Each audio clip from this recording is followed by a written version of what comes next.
A black waitress accidentally discovered two shivering children sitting behind the restaurant on a freezing winter night. After asking what was wrong and learning that they were starving, she immediately returned to the kitchen and brought them a steaming bowl of soup, fed them, and helped warm them up. But what she didn't expect was that this small act would lead her to a completely new future. And 15 years later, a luxurious limousine stopped in front of her house. Before we go back, let us know where you're watching from. And subscribe, because tomorrow I've got something extra special for you. That serene afternoon, the gentle hum of cicadas in the quiet suburban street was abruptly broken by the low thrum of a high-end vehicle. Serena Jenkins, a woman of 42 years, was humming a soft tune as she tidied her cozy living room when she paused. Startled, she glanced through her lace curtains, her heart fluttering with a blend of wonder and mild apprehension as the polished black car settled gracefully near her curb. Neighbors emerged from their houses, their hushed whispers and astonished gazes following the unexpected arrival in their tranquil community. From the luxurious vehicle emerged two impeccably dressed individuals, a distinguished man in a bespoke suit, and beside him a graceful young woman, her eyes alight with a profound emotion. They walked directly toward Serena's front door. In that moment, a flicker of recognition ignited within Serena. Something about these strangers felt profoundly familiar. She slowly lowered the duster in her hand, then made her way to the door, her pulse quickening with each deliberate step.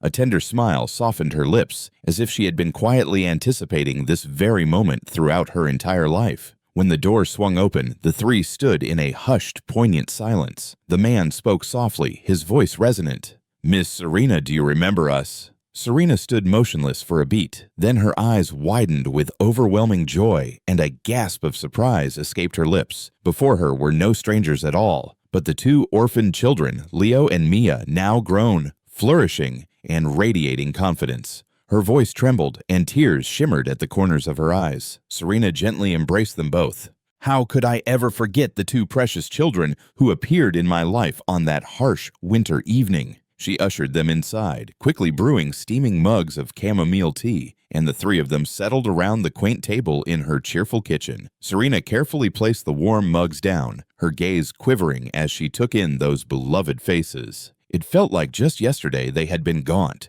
freezing youngsters, their eyes wide with fear and despair, huddled against the cold back door of the Sapphire Bistro restaurant. 15 years had elapsed, yet those memories remained so vivid that her heart tightened every time she recalled them.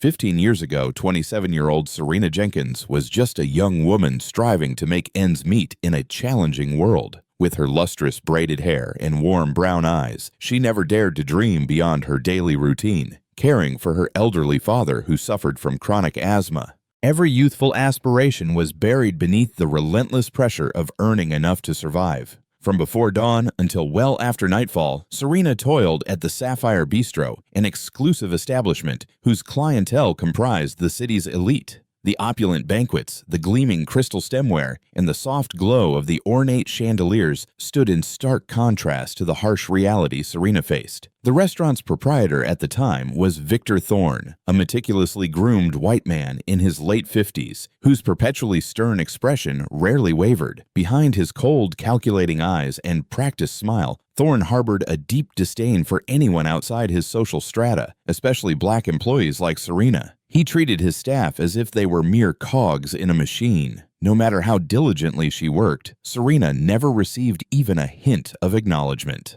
One bitter December night, as Serena was meticulously cleaning the kitchen after the last diners had departed, she heard a faint rustling at the back door. At first, she dismissed it as a gust of wind, but when she stepped outside, she froze at the sight of two small children huddled together, shivering uncontrollably in threadbare clothes, their eyes wide with stark fear. "What are you doing here?" Serena asked softly, taking care not to startle them. We're so sorry," the older boy stammered, clutching his little sister's hand tightly. "But we're just so hungry." Serena's heart ached with profound empathy. She glanced around furtively, then hurried back to the kitchen to fetch a steaming bowl of vegetable stew and a few leftover bread rolls. When she handed the food to them, their faces lit up with a gratitude so pure it brought tears to her eyes. From that night onward, after every shift, Serena meticulously prepared extra food to leave discreetly at the restaurant's back door. Gradually, the children learned to trust her and eventually confided their names. Leo, 9 years old, and Mia, 7. Orphaned in a tragic house fire, they had been surviving on the streets with no other recourse. Serena listened to their story with a heavy heart and silently vowed never to let them endure hunger again. But her quiet acts of kindness soon attracted unwanted attention. One evening, just after she had given food to Leo and Mia, Serena turned to find Thorn standing directly behind her, his face contorted with cold fury. "What exactly do you think you're doing, Serena?" he snarled, his icy glare sweeping over the frightened children. "Mr. Thorn, I'm merely helping these poor kids. They were hungry," she replied, her voice trembling slightly. "This is a fine dining establishment, not a soup kitchen," and Thorn barked, pointing an accusatory finger in her face. He sneered, "You're stealing from this restaurant under the cloak of darkness. Do you comprehend the gravity of that?" Serena bowed her head, her hands shaking, but she steadfastly refused to lie. "I understand, sir, but I couldn't bear to leave them to starve." "In that case, allow me to clarify things for you," Thorn said, his tone as cold and sharp as ice. "You're fired, effective immediately. I will not have someone of your station tarnishing my restaurant's esteemed reputation." He slammed the door behind him, leaving Serena frozen in the bitter night air. The children burst into tears, terrified that they had cost her her livelihood. Serena hugged them tightly, her own heart aching with a profound sorrow. Thorn's malice did not end there. Over the next few days, he systematically spread malicious rumors that Serena had been fired for theft, effectively ensuring no one in the industry would hire her. Doors that had once been open to her now slammed shut, leaving her feeling humiliated and utterly hopeless. Many nights she wept alone in her tiny room, haunted by Thorn's chilling disdain. Yet each time she looked at her ailing father and thought of Leo and Mia waiting for her, she swallowed her tears and steeled herself to carry on. Despite every crushing setback, Serena never abandoned the children. She took any odd job she could find, no matter how grueling or poorly paid, to earn enough for their food each night. Her resolve grew stronger with every hardship she faced. Little did she know that her silent compassion and unwavering determination were subtly planting the seeds of an unforeseen miracle, one that those who had scorned her could never have conceived. And now, as Serena sat across from Leo and Mia in her humble kitchen, those memories felt as vivid as yesterday, vividly reminding her of the difficult yet profoundly meaningful journey they were about to continue together. The painful memories relentlessly haunted Serena in her dreams and weighed heavily on her every waking moment, none more so than the scornful look and contemptuous words Victor Thorn had flung at her on that fateful night. After Thorn publicly dismissed her in front of the entire Sapphire Bistro staff, his racist tirade echoed in Serena's mind like a festering wound. "People like you will never escape your true nature. I was a fool to believe a black woman could act with honesty and decency," he declared coldly, his eyes blazing with open disdain. Serena stood frozen in humiliation, her trembling hand clutching her crumpled apron. She found no words to defend herself. Her only thought was for the immediate safety of the two vulnerable children, Leo and Mia. But Serena's suffering had only just begun.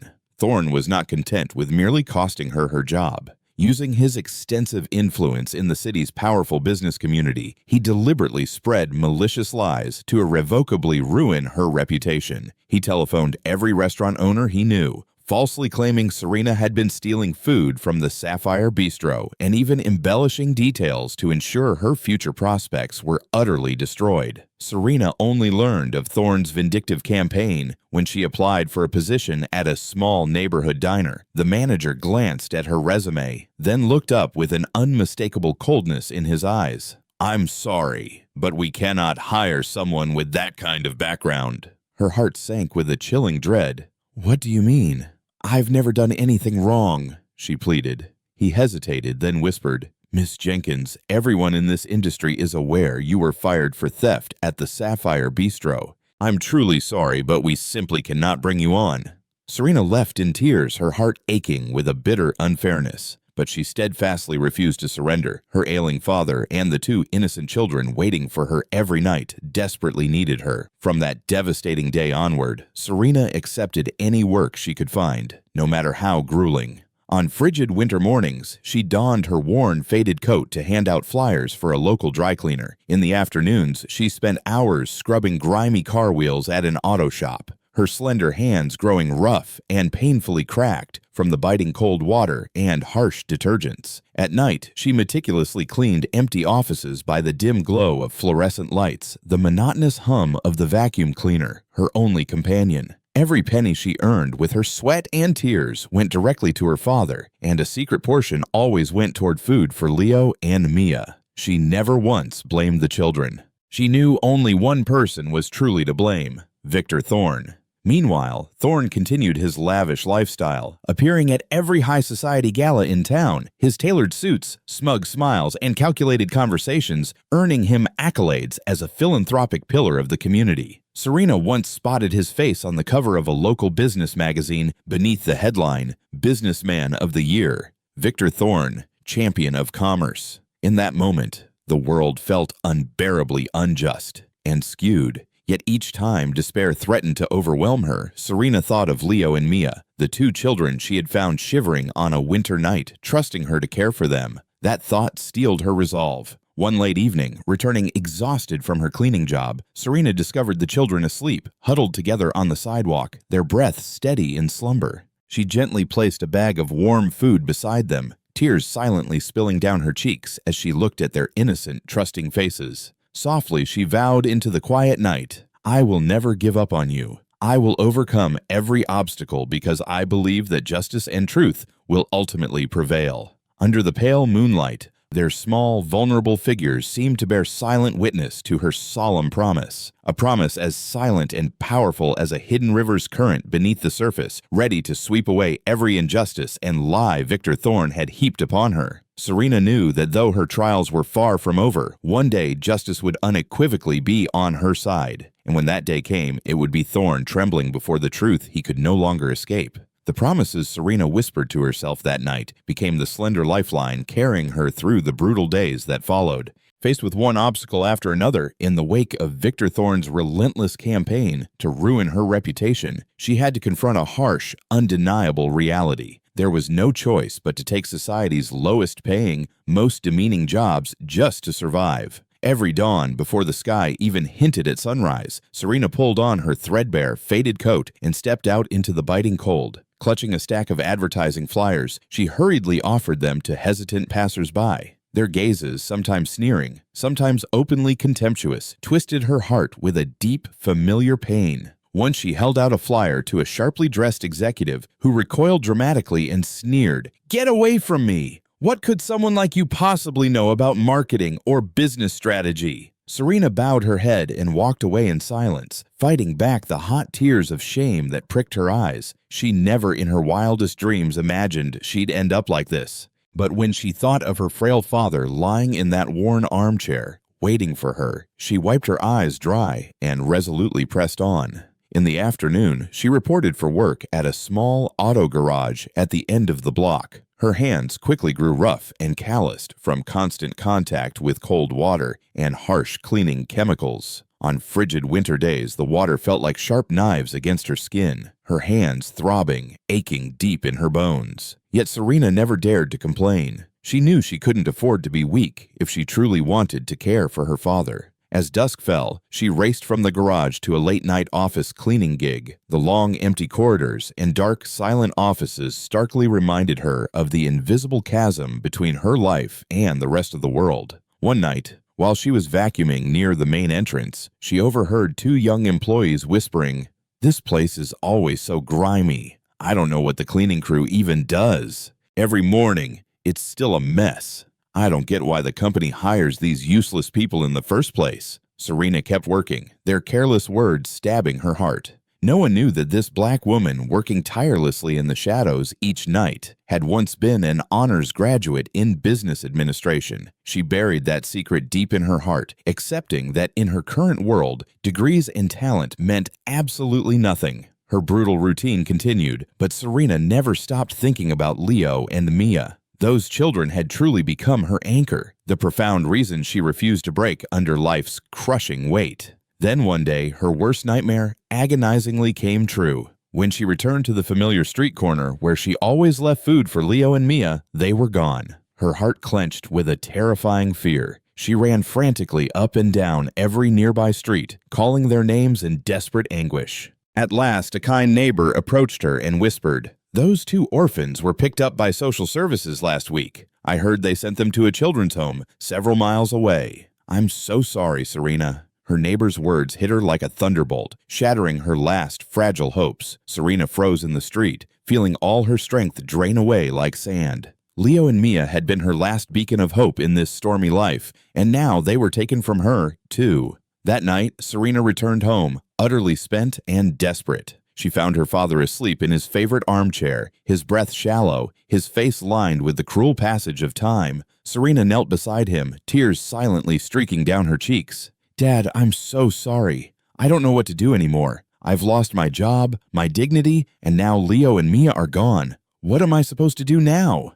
Sensing her daughter's profound pain, her father slowly opened his eyes and weakly grasped Serena's trembling hand. In a gentle whisper, barely audible, he said, "Serena, life is full of trials and injustices, but you must never give up.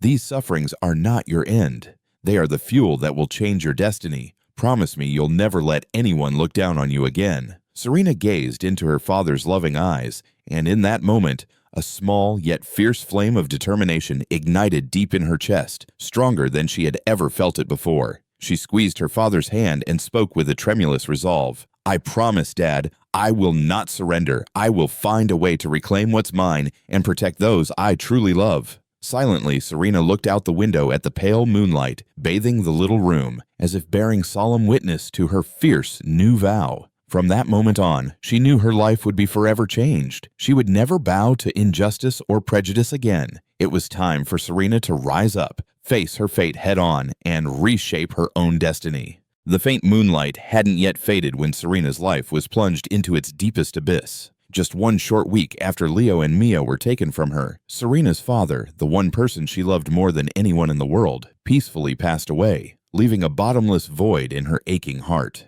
Her father had been admitted to the local clinic, utterly exhausted by a prolonged, debilitating illness. The cramped, chilly room, barely large enough for a narrow bed and a few outdated medical devices, felt like a cruel, stark reminder of life's profound injustices. Serena clasped her father's hand, feeling the frail, cold skin slipping away with each shallow, fading breath. In that devastating moment, she felt herself shatter into 1,000 irreparable pieces. In his final moments, her father opened his eyes and gently smoothed Serena's hair, just as he had done when Serena was a little girl. His voice was weak but unwavering, filled with a profound love. "Serena, my dear, I know you're in so much pain right now, but promise me you won't let this sorrow defeat you. Turn every hurt and injustice you've suffered into the strength to build something truly greater. You deserve happiness and success, my daughter." Those last words were a faint, flickering spark, but enough to ignite Serena's heart with a renewed purpose. Tears flowed freely down her cheeks, not from despair this time, but from a fierce, unyielding resolve to rise from the ashes of her grief.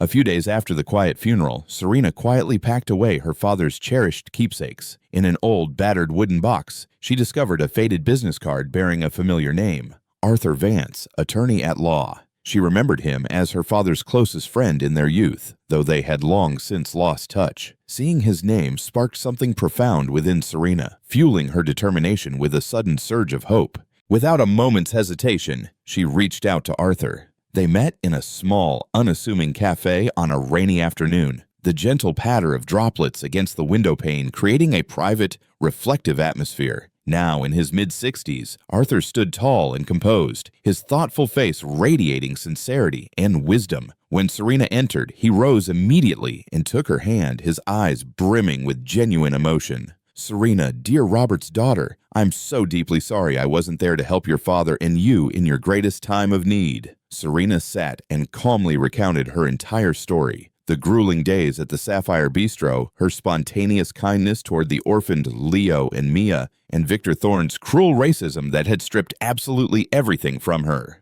Arthur listened intently, his gaze sharpening perceptibly at the mention of Thorne, a man he knew well as a powerful and ruthless city businessman.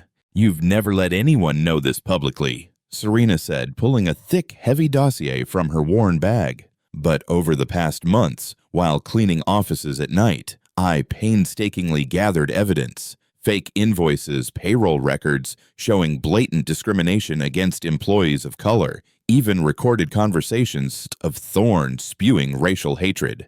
I thought you'd know best what to do with all of this." Arthur carefully flipped through the pages, his eyes widening with a mix of genuine shock and profound admiration. He paused, looking up at Serena with sincere respect. "Serena, what you've accomplished is truly extraordinary. These documents could unequivocally bring down Thorne and his entire corporate empire. But tell me, are you seeking personal revenge, or are you seeking justice?" Serena was silent for a moment, gazing out at the rain-soaked street, her expression thoughtful. Then she looked him squarely in the eye, her voice steady and resolute, filled with conviction. "Uncle Arthur, this isn't about my personal vendetta. Yes, Thorne stole everything from me, but what hurts me most is knowing that injustice like this doesn't affect only me. I'm doing this to change a world built on prejudice and unfairness. I want to transform my own suffering into something better, something fundamentally fairer." Arthur smiled proudly, placing his hand gently over the dossier.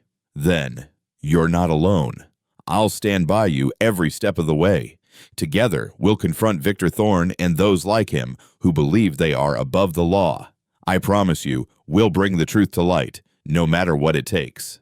That rainy afternoon, Serena left the cafe with a heart full of unwavering hope. She knew from that moment on her life was irrevocably changed. The months of pain and humiliation Thorne had inflicted would no longer weigh her down, but instead fuel her every courageous step toward justice and a brighter future. Not just for herself, but for everyone who had suffered as she did. The pale moonlight of that night hadn't even fully faded before Serena's life was plunged into its greatest trial, one that sent her spirit tumbling into a bottomless abyss. Just 1 week after Leo and Mia were whisked away by social services, Serena's father, the man she loved more than anyone, passed on forever, leaving an endless chasm of grief in her heart. Her father had been admitted to the local clinic, utterly exhausted by a prolonged, vicious illness. The tiny, frigid room, barely large enough for a narrow bed and some outdated medical equipment, felt like a cruel, stark reminder of life's pervasive injustices.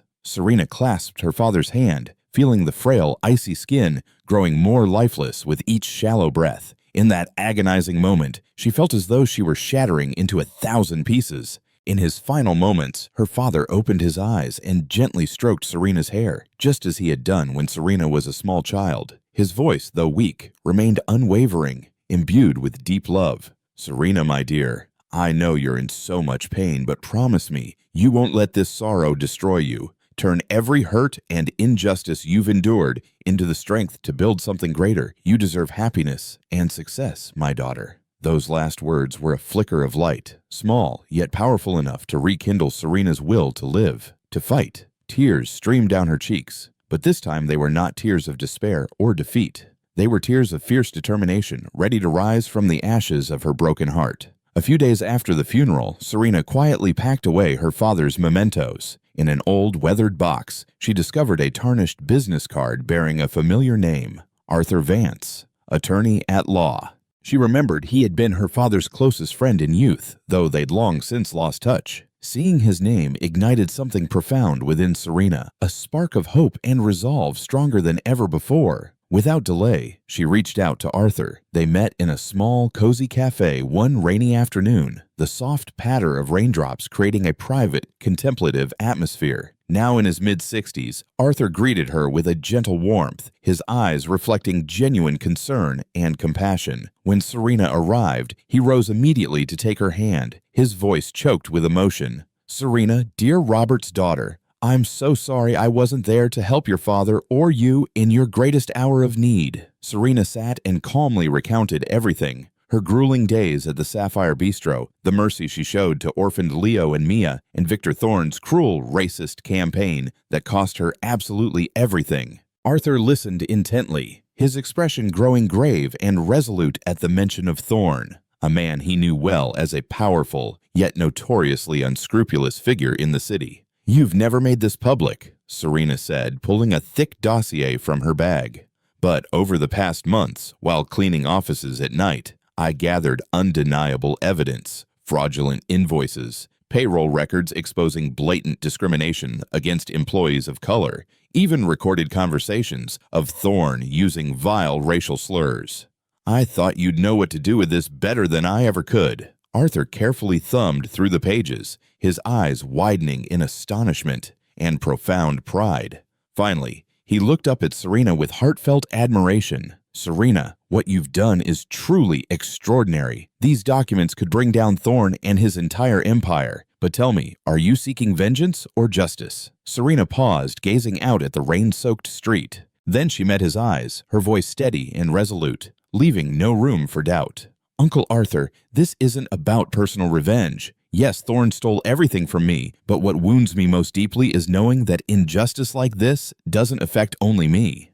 I want to change a world built on prejudice and unfairness. I'll use my suffering to build something better, something fundamentally fairer. Arthur smiled proudly, placing his hand firmly over the dossier. Then you're not alone. I'll stand by you. Together, we'll face Victor Thorne and those who think they're above the law. I promise you, we'll bring the truth to light. That rainy afternoon, Serena left the cafe with hope burning brightly and powerfully in her heart. She knew that from that moment on, her life had irrevocably changed. The months of pain and humiliation Thorne had inflicted would no longer weigh her down. They would fuel her every step toward justice and a brighter future, not just for herself, but for everyone who has endured similar injustices. Every night in that tiny room, Serena sat silently under the dim glow of her old desk lamp, carefully arranging the evidence she had collected from Thorne's office. Every photograph, every audio clip was a crucial piece of the justice puzzle she and attorney Arthur Vance had painstakingly assembled over the past several months. Then, one late evening, while she was cleaning the expansive offices of Thorne Global Industries, Serena accidentally heard a familiar,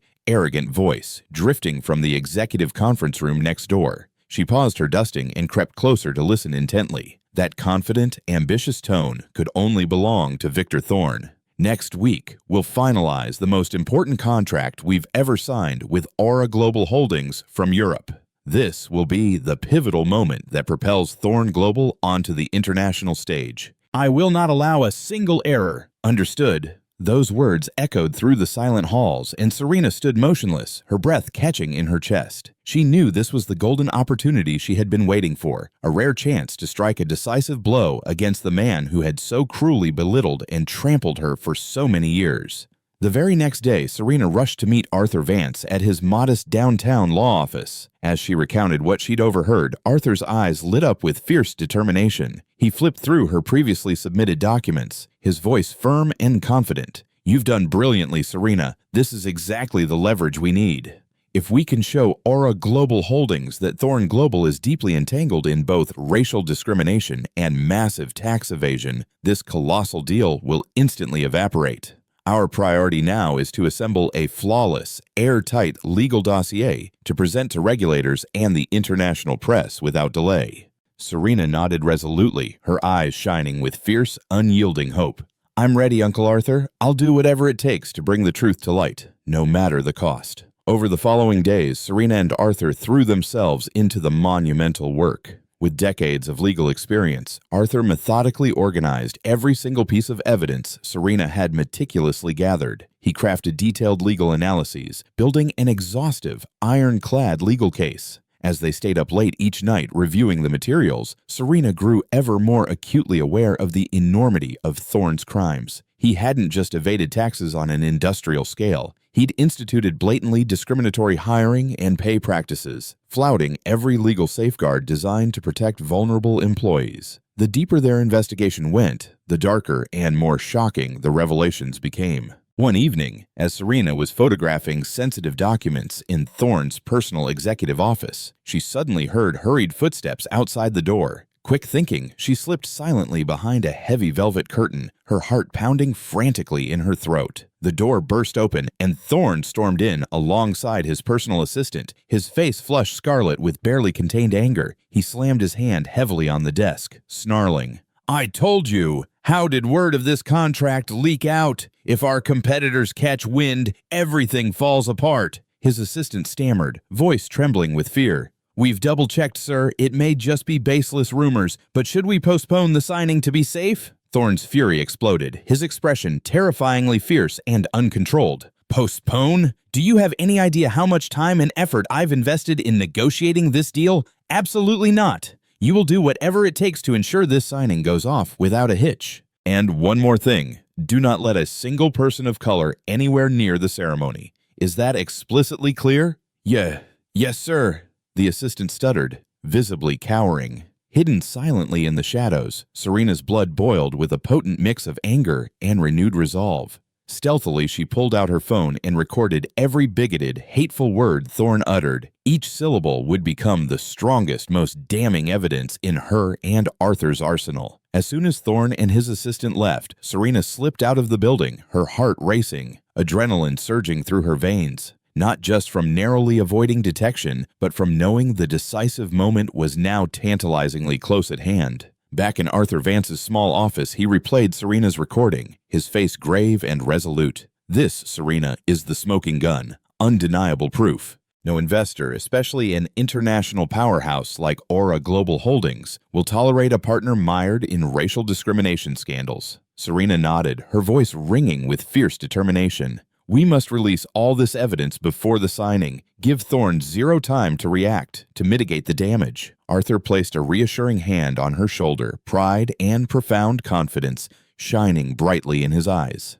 "Serena, you've fought with extraordinary courage and resilience. Now, let me handle the final crucial steps. I'll contact investigators and major media outlets immediately. It's time the world learned the undeniable truth about Thorne Global Industries." Serena gazed out the window into the ink-black night, but inside her burned a bright, unquenchable flame of hope. She knew that this was the pivotal moment that would irrevocably decide Thorne's fate, and that the justice she had devoted her life to would soon be unequivocally served. In the cramped office of attorney Arthur Vance, the soft glow from the laptop screen illuminated Serena's determined face as she and Arthur performed one final review of their comprehensive legal dossier. Serena knew this was the decisive, irreversible moment. With a single click, all the suffering, injustice, and humiliation she had endured would surge forth like a tidal wave, completely stripping away Victor Thorne's carefully constructed facade of power and prestige. Arthur turned to her, his gaze serious, yet full of profound confidence. "This is your last chance to reconsider, Serena. Once we send this evidence out, there's no going back. No possibility of retraction." Serena met his eyes steadily, her voice unnervingly calm and resolute. "I've waited for this moment for far too long, Uncle Arthur. There's nothing left to reconsider.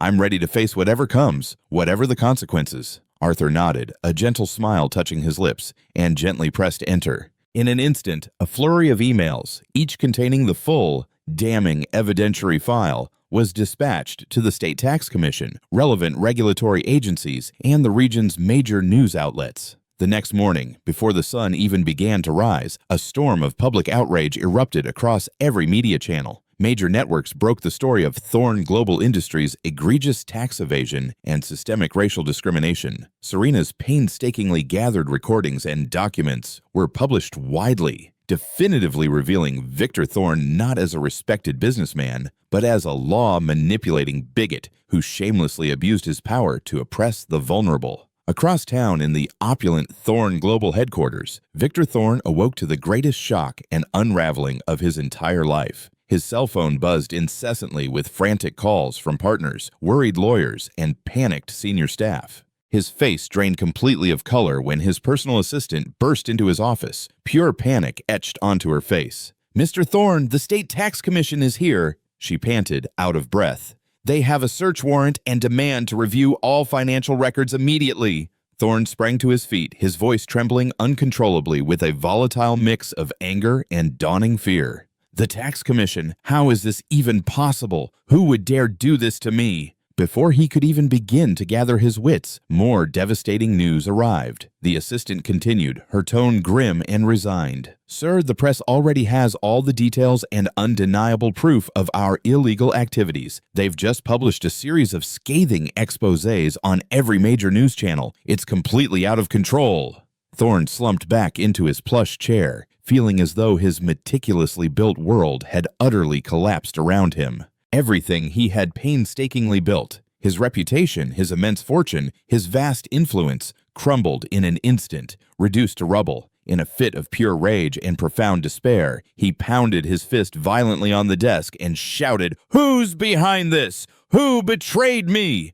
There was no time to ponder the answer. That afternoon, the much-anticipated contract signing with Europe's Aura Global Holdings was still set to proceed. Thorne forced himself to calm down, desperately hoping to salvage the deal before his international partners were fully aware. He straightened his tie, adjusted his expensive jacket, and strode into the grand conference room with a mask of manufactured confidence. But as he entered, the atmosphere was palpably icy and tense. Representatives from Aura Global, investors Thorne had courted relentlessly for months, looked at him with undisguised contempt and profound disappointment. The Aura Global chairman, a stern, imposing elder statesman, rose to speak, his voice cold and sharp as steel.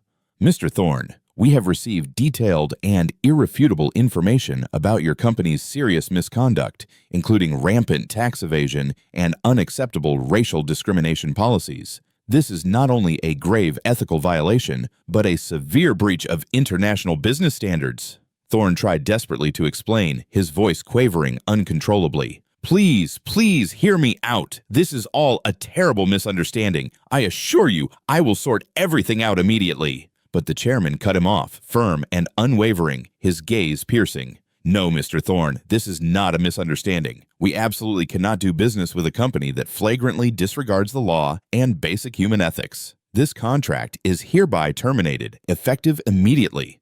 The conference room door slammed shut with a resounding thud as the Aura Global delegation departed in cold, definitive silence. Thorne stood frozen, realizing with agonizing clarity that no amount of power or prestige could save him now. Meanwhile, on the other side of the city, Serena and Arthur Vance watched the live news feed on a small office TV. Serena listened in silence, a wave of profound relief and raw emotion surging through her. Arthur placed a proud, gentle hand on her shoulder and smiled warmly. "Serena, you did it. Justice has finally been served, and Thorne has paid dearly for his crimes." Serena nodded slowly, tears of quiet happiness and enduring hope shining brightly in her eyes. She knew this was just the beginning of a long journey, a new chapter, but now she was ready to keep fighting, to protect those who were powerless as she once was, and to help build a world where fairness and truth would always, unfailingly prevail. The expansive, luxurious office of Thorne Global Industries now felt eerily cold and desolate. Victor Thorne sat motionless in his plush leather chair, his eyes vacant as he stared at the scattered newspapers on his desk. Headlines like icy, piercing knives kept plunging relentlessly into his mind.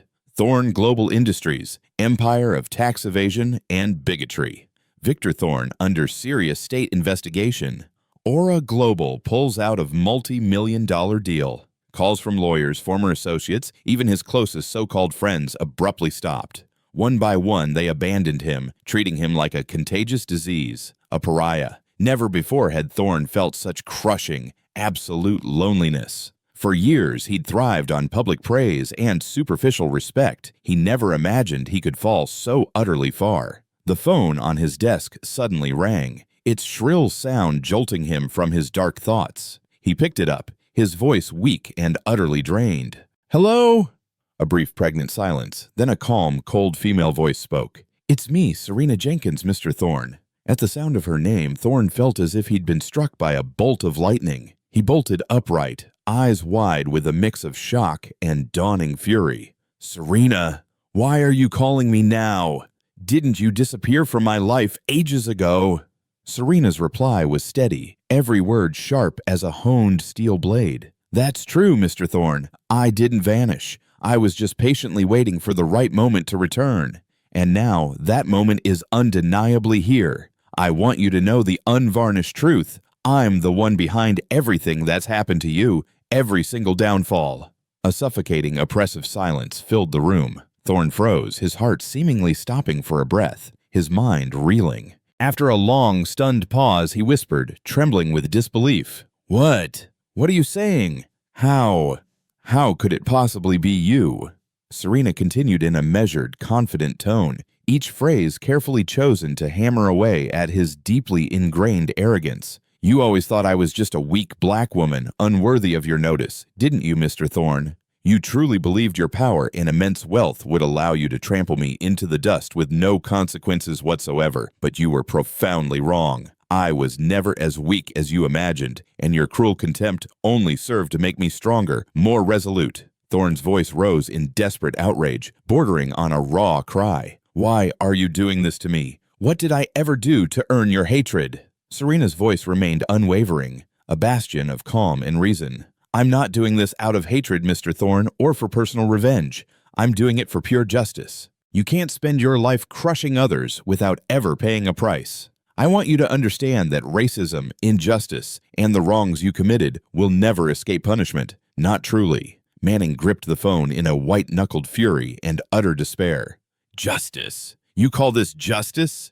You've utterly destroyed my career and my reputation. Serena's calm was astonishing, almost unnerving. Each word drove home her unshakable point. No, Mr. Thorne, you destroyed yourself. I merely revealed the truth you spent so long desperately hiding. You thought your power and money allowed you to flagrantly break the law and demean people with absolute impunity, but you severely underestimated me. I will never let anyone demean me or the powerless without facing inevitable consequences, no matter how long it takes. Thorne slumped back into his chair, his entire world crashing down around him in a cacophony of shattered dreams. In that crushing moment, he finally realized how grievously he had misjudged Serena. The woman he believed would always bend and break before him had enough strength, intelligence, and relentless persistence to dismantle the empire he had built over decades. In a bitter, defeated whisper, Thorne spoke his final, broken words. Serena, what more do you truly want from me? I have absolutely nothing left to lose. Serena's tone softened slightly, yet still conveyed profound confidence and unyielding conviction. I don't want anything from you, Mr. Thorne. I called only so you'd fully understand that I did this not out of vengeance, but to secure justice for everyone you've harmed, for every life you crushed. I hope you carry this profound lesson with you always. Real power isn't found in wealth or influence. It's found in honesty and genuine respect for others. The call ended in a heavy, echoing silence. Thorne sat alone in his once grand office, now colder and emptier than ever, knowing his life would never, ever be the same. Across the city, Serena quietly set down her phone, feeling an almost unbelievable sense of relief wash over her. After years of relentless suffering, she had finally stood her ground, looked her oppressor squarely in the eye, and spoken the truth she'd carried in her heart for so long. Not for revenge, but to prove that justice ultimately prevails, no matter how long it takes, no matter how arduous the path. Now, Serena knew her life was entering a truly new chapter, one brighter, infinitely more hopeful, and immeasurably more meaningful. The call ended in deep silence, but its echo lingered in Serena's mind like a triumphant symphony of justice finally rendered. Gently, she set the phone down on the desk, her breathing slowly returning to normal after the intense tension that had gripped her. In that moment, she felt with complete clarity that her life was about to enter an entirely new, purposeful chapter. Not long after, Serena sat with Arthur Vance in his small but cozy office, the soft glow of a desk lamp illuminating the thick stack of files before them. Arthur looked at Serena with uncommon pride and deep admiration. Serena, what you've accomplished isn't just a personal victory. It's a seismic shift, a powerful statement to society that anyone who wields power to oppress others must be held accountable, without exception. Serena smiled softly, her eyes shining with fierce conviction and unwavering purpose. Uncle Arthur, I know this is only the very beginning. We need to turn this into a movement, a long-term endeavor. I don't want anyone else to endure what I went through, not ever again. Arthur nodded slowly, his expression growing solemn yet determined as he placed a firm hand on the pile of documents. I completely agree. We must act in an organized, forceful, and supremely effective way. The undeniable evidence you've gathered, combined with our skills and experience, can form the robust foundation of a specialized auditing firm, one specifically dedicated to investigating discrimination and social injustice within major corporations, a place that will make people like Victor Thorne tremble in their boots. Arthur's words ignited a clear, powerful new vision in Serena's mind. Together, they spent the rest of the afternoon drafting a detailed, comprehensive plan for the new company. They named it Veritas Advocacy, a title that clearly embodied their core mission of truth, equality, and justice. In the weeks that followed, Serena and Arthur worked tirelessly, fueled by their shared purpose. They finalized legal documentation, leased a sleek new office in the city, and quickly recruited passionate young attorneys, each of whom had either personally experienced or witnessed profound social injustice. They brought the same fierce determination that drove Serena herself, an unshakable commitment to fighting for justice and equality for all. As soon as it launched, Waitress advocacy sent shockwaves through the city's business and legal communities. With a team of sharp investigators and top-notch lawyers handpicked by Arthur, they began taking on high-profile cases of racial discrimination, egregious labor injustices, and widespread corporate corruption. Companies that had long exploited the powerless now found themselves wary and anxious at the mere mention of this rapidly rising, formidable firm. Within just a few short months, Serena and her company achieved success far beyond initial expectations. Media outlets regularly covered Waitress advocacy's high-profile wins, and their reputation for uncompromising advocacy spread rapidly. Business leaders who once thought they could exploit workers or enact racist policies with impunity began to rethink their actions, fear gripping their hearts. Serena Jenkins became a powerful, inspiring symbol of perseverance, intelligence, and unwavering resolve against injustice. Meanwhile, Thorne, now stripped of his reputation and most of his assets, lived in self-imposed isolation in a modest apartment, forced to avoid the judging, condemning eyes of the community. Every time Serena's name appeared in the press or on television, it felt like another dagger plunged into his wounded pride, a constant painful reminder of the monumental error he made in underestimating a woman he once believed utterly powerless. On one notable occasion, at a major social justice symposium held at a prestigious university, Serena was the keynote speaker. She recounted her own deeply personal story with heartfelt passion and persuasive eloquence, inspiring hundreds of attentive young students in the audience. In the crowd, Thorne stood silently in a shadowed corner, watching her with a complex mixture of bitter resentment and reluctant, dawning admiration. He realized with a jolt of painful clarity that everything he had inflicted on Serena had been transformed into her greatest strength, propelling her to heights he had never even imagined possible for someone like her. After the symposium, Serena happened to cross paths directly with Thorne as she exited the auditorium. They locked eyes for a tense, silent moment, a universe of shared history passing between them.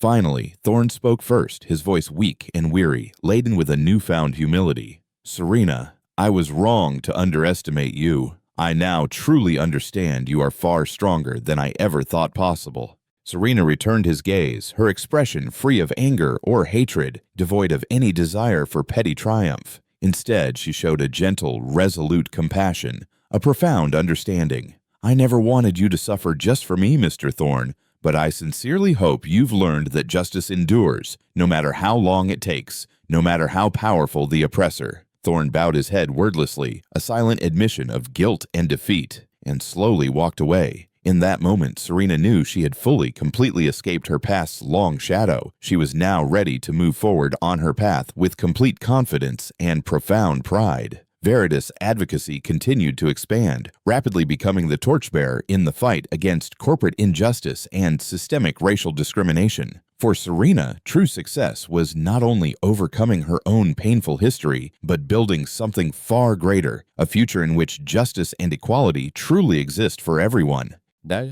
The resounding successes of Serena and Waitress advocacy quickly turned her into a powerful, inspiring symbol in the ongoing fight against injustice and discrimination. Time passed swiftly, but Serena never forgot the core memories that first set her on this profound path. Memories of the two small children who once stood shivering at the back door of the Sapphire Bistro restaurant, their eyes filled with fear and hunger. One gentle autumn afternoon, as Serena sat in her bustling office reviewing recently completed case files, her cell phone on the desk buzzed softly, pulling her from her thoughts. When she answered, a familiar, gentle voice on the other end made her heart skip a beat with anticipation and a flood of recognition. "Big Sister Serena, it's me, Mia." In that instant, Serena could hardly believe her ears. The vivid image of little Mia, frail and clutching her brother on those bitter winter nights, flashed vividly before her as if it were only yesterday. "Mia, is it really you?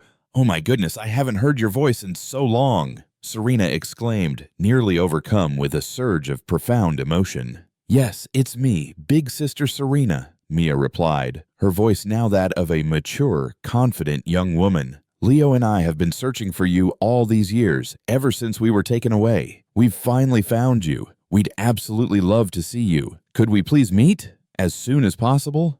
Without hesitation, Serena enthusiastically agreed.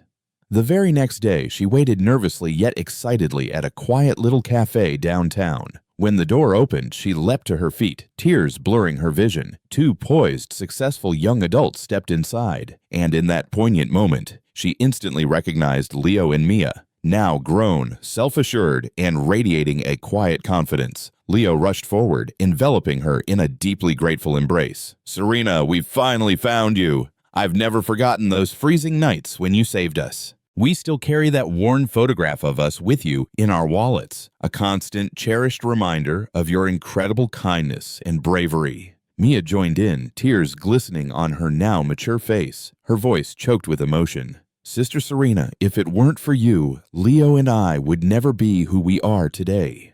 You didn't just save our lives, you showed us the profound power of compassion and how to face the world with unshakable strength." They sat down together, and the siblings eagerly shared the remarkable stories of their lives since being taken in by social services. At first, Leo and Mia struggled immensely in the foster center, feeling lost and alone. But the cherished memory of Serena's secret nightly meals and her unwavering kindness guided them through every hardship, providing an inner fortitude. Fueled by that poignant past, Leo dreamed of opening a chain of humanitarian restaurants, places that would offer both great, nutritious food and vital job opportunities to the homeless and those in desperate need. "Serena, I'll never forget those warm meals you discreetly slipped to us each night," Leo recounted emotionally, his voice thick with gratitude. "They truly inspired me to build restaurants that not only serve delicious food, but also create employment and crucial support for people down on their luck, just like we once were." Mia spoke proudly of her burgeoning career as a human rights attorney, fighting tirelessly and passionately for those facing discrimination and injustice. "For years, I've battled fiercely in court against prejudice and bigotry, against the very systems that sought to oppress. I always remind myself that without your help, without your initial act of compassion, I wouldn't have found the inner strength to defend others the way I do now. You, Serena, are my greatest inspiration, my guiding light." Serena listened, her heart swelling with an overwhelming sense of pride and profound joy. This deeply emotional reunion was living proof that even the smallest, most unassuming acts of kindness can spark tremendous, far-reaching change. They laughed over old, cherished memories and shed happy tears, remembering the past. Serena then shared the incredible story of her struggle against Victor Thorne and the eventual founding of Veritas Advocacy. Leo and Mia listened intently, their eyes shining with deep respect and boundless admiration. When Serena described the night she confronted Thorne over the phone, revealing her role in his downfall, Eli squeezed her hand, his voice thick with raw emotion. "You did the absolutely right thing, Serena. People like Thorne need to truly understand that no one has the right to oppress others just because they happen to possess more power or influence." As their deeply moving meeting drew to a close, the three embraced once more, profoundly aware that although life had taken them on very different journeys, an undeniable fate had brought them back together, stronger, wiser, and forever united in the tireless fight for justice and kindness. Leo looked at Serena with heartfelt determination, a clear vision in his eyes. "Serena, I believe we should join forces. My chain of humanitarian restaurants, Mia's burgeoning law practice, and your formidable firm, Veritas Advocacy, could work together to create an even greater, more lasting impact, a truly profound change for so many." Serena smiled warmly, her heart aglow with burgeoning hope and excitement. "That's exactly what I've been quietly hoping for. Together we can achieve something truly extraordinary, something that will resonate for generations." Bathed in the soft golden glow of that autumn sunset, Serena realized this reunion was far more than a long-awaited family gathering. It was the auspicious beginning of a powerful new chapter, one filled with profound purpose, boundless hope, and the collective power to build a more just and compassionate world. That deeply emotional reunion became a profound watershed moment, sparking bolder, more ambitious ideas than Serena had ever dared to imagine in her quiet life. Bathed in the soft glow of the late afternoon sun descending over the city, Serena, Leo, and Mia sat together in a tranquil, comfortable space, their hearts brimming with shared hope and a fierce, collective resolve to profoundly shape the future. As their recollections of the past gently concluded, Leo looked up at Serena and Mia, his eyes alight with excitement and a visionary spark. "Serena, Mia, I truly believe this is the perfect moment for us to build something grander, something far more enduring and impactful. We shouldn't limit ourselves to merely helping individuals one by one, no matter how significant. We need to create an organization strong enough to transform countless lives, especially those of children and anyone suffering injustice or prejudice, on a systemic level." Mia immediately agreed, her voice full of fervent passion and unshakable determination. "You're absolutely right, Leo. With the invaluable experience you've gained running your humanitarian restaurants, the crucial lawsuits my law office is tirelessly handling, and Serena's tenacious advocacy at Waitress Advocacy, we already have the solid foundation to launch a large-scale social fund that can deliver real, lasting change for generations to come." Serena nodded vigorously, her eyes shining with uncommon excitement and unyielding conviction. "Exactly. We must build an institution powerful enough that anyone facing discrimination or oppression can instinctively turn to it for comprehensive, unwavering support. Not only financial aid, but also vital education, vocational training, and free legal counseling. A foundation whose very name inspires thoughts of justice, equality, and unshakable hope for the future." Their collective enthusiasm coalesced into unanimous, resolute agreement. They decided to call it the Serena, Leo, Mia Benevolence Fund, honoring the challenging yet profoundly meaningful journey they had shared and triumphantly overcome together. In just a few short weeks, buoyed by the impeccable reputations they had forged through years of fierce advocacy and unwavering dedication, the foundation won widespread, enthusiastic backing from the community and major donors. Business leaders, renowned artists, and influential social activists enthusiastically rallied to their cause, providing abundant resources so the foundation could immediately launch ambitious, far-reaching programs. Yes. The Serena, Leo, Mia Benevolence Fund swiftly opened support centers in several major cities, granting thousands of underprivileged children vital access to high-quality education and enriching resources. At these centers, youngsters not only learned core academics, but also crucial life skills and basic legal knowledge, equipping them with the confidence and awareness necessary to defend themselves against social injustices they might encounter. Under Mia's dynamic leadership, the foundation also assembled a dedicated legal team ready to offer pro bono representation to anyone marginalized or discriminated against in their workplaces, ensuring justice was accessible to all. Mia regularly hosted impactful legal workshops, tirelessly teaching participants how to recognize and fiercely fight bias, igniting a powerful movement that profoundly reshaped public understanding of human rights and personal dignity. Meanwhile, Leo took charge of the foundation's growing humanitarian restaurant chain. His venues quickly became beloved community hubs, not just for their delicious, nourishing fare, but for their high-minded mission of upliftment.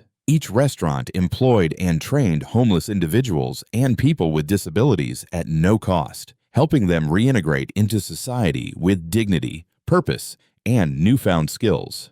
As for Serena, serving as the foundation's CEO and head of Waitress Advocacy, she became a fixture at major international forums, sharing her compelling personal story and passionately championing the fight against racism and all forms of social injustice on a global stage. Every appearance underscored her profound pride not in defeating any one adversary like Victor Thorne, but in transforming her own immense suffering into the driving force for building a brighter, more equitable future for countless others. Soon, the Serena, Leo, Mia Benevolence Fund emerged as a potent symbol of social justice, directly uplifting thousands of lives and inspiring millions more. Heartfelt thank you letters from children and the tearful gratitude of families who had endured injustice stood as the clearest, most moving testament to the remarkable legacy these three friends had painstakingly built together. Victor Thorne, by stark contrast, sank deeper into lonely regret and bitter isolation. Each time the Foundation's name appeared in the press, he was painfully reminded of his greatest mistake, underestimating the formidable strength hidden within a woman he once believed too powerless and insignificant to fight back. For Serena, however, her greatest triumph lay not in personal accolades or public recognition, but in the enduring, positive change she enabled for others. Watching the children at her foundation centers grow up with hope, dignity, and self-assurance, she knew she had achieved something far more precious than any personal victory could ever offer. One late year afternoon, as Serena sat beside Leo and Mia in the Foundation's main office, gazing out at the kids playing happily in the courtyard, she smiled softly and said, "We've truly come a long, arduous way to arrive here, and our greatest accomplishment, our most enduring legacy, is planting the indelible seeds of kindness and justice for the future generations. Though much challenging work still lies ahead, I profoundly believe we are unequivocally on the right path, and every courageous step we take makes the world a little bit better, a little more humane." Leo and Mia nodded in unison, their eyes reflecting deep gratitude for Serena, the remarkable woman who had led them, and together had created a miracle beyond their wildest dreams. That year's final afternoon, in the warm, inviting office of the Serena Leo Mia Benevolence Fund, Serena gazed out the window at the children playing joyfully in the courtyard below. Their pure, innocent laughter echoed through the halls, carrying with it a profound sense of hope and a gentle, yet powerful reminder that even the deepest wounds of the past can nurture something beautiful, something transformative. Before long, Serena's inspiring story and the Foundation's impactful journey had captured widespread attention in the community and the national press. One day, she accepted an invitation for a special interview on national television, a unique opportunity to share her life's profound story and the vital message she wished to spread with millions of viewers across the country. Under the bright studio lights, Serena sat up straight, her calm, composed eyes focused intently on the host, veteran journalist Clara Williams.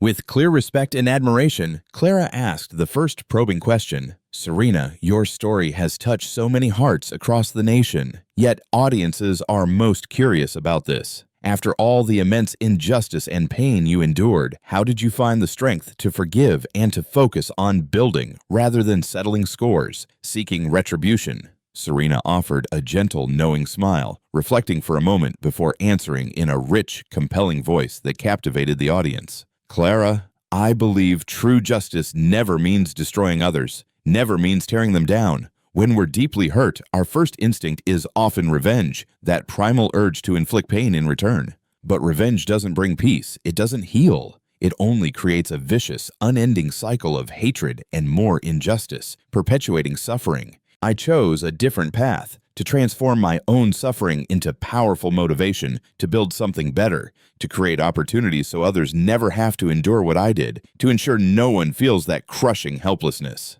Moved, Clara nodded slowly, her expression thoughtful, and pressed on. "How do you feel about Victor Thorne now, the man who caused you so much immense suffering and despair?" Serena paused briefly, her expression solemn, yet compassionate, devoid of any bitterness. "I know Mr. Thorne now lives in isolation and despair, consumed by his choices. Honestly, I don't take pleasure in his downfall. Rather, I see him as a living, stark reminder of the devastating consequences of discrimination and injustice. He chose his path, and this outcome is the direct, inevitable result of those choices. I hope his story serves as a stark warning that trampling on others, degrading human dignity, never truly leads to genuine happiness or lasting peace." Across town, Victor Thorne sat alone in his small, cold apartment, watching Serena's interview on an old, flickering television set. Her calm, powerful words filled the silent room, striking him painfully, piercing his hardened heart. But for the very first time, he fully grasped how completely and utterly he had been wrong about her, about everything. Over the years, Thorne's life had become unbearably lonely and empty. Friends and allies abandoned him one by one, like rats fleeing a sinking ship, Former supporters turned away as though he were a living testament to the perilous pitfalls of pride, greed, and bigotry. He had lost everything: his reputation, his vast wealth, his immense power, and most painfully, his own self-respect. On screen, Serena continued, her voice radiating a warm, forgiving tone, inviting empathy. "I don't want anyone to suffer loneliness and despair like that.